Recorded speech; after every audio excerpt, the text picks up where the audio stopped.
Okay, so let's talk through the chart on the previous page. So where would you exit your trade? The entry is as indicated, and the target rule is trail by the low of 2 price bars behind the current bar. Now what does that mean? So what we want to do is, whatever the current price bar is, we want to look 2 price bars before and put our stop below the low 2 price bars away.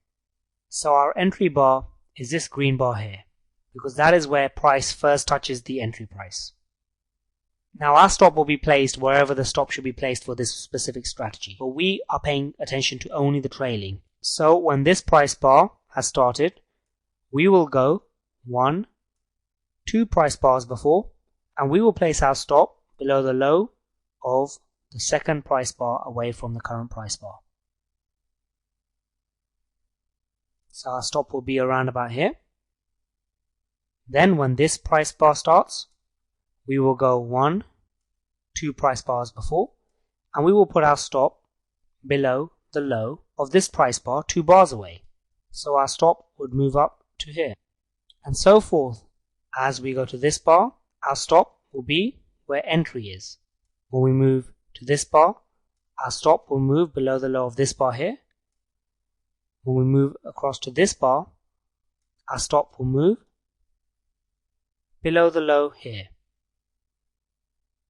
And as we move to this bar here, our stop will move below the low here, 2 price bars away. Then when this price bar starts forming, our stop will move below this low here. And then with this price bar right here, our stop will move below this low right here. And then with this price bar, our stop will move here. And then when this price bar starts forming, so when this price bar here has closed, we would move our stop 2 price bars away to the low of this bar. So with the price bar indicated, our stop will be right here. And as you can see, price starts moving lower and we get stopped out right here. So we would exit our position when price goes lower than the stop price.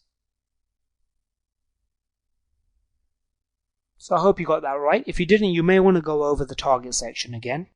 And by all means, go over all the examples that we've shown you here.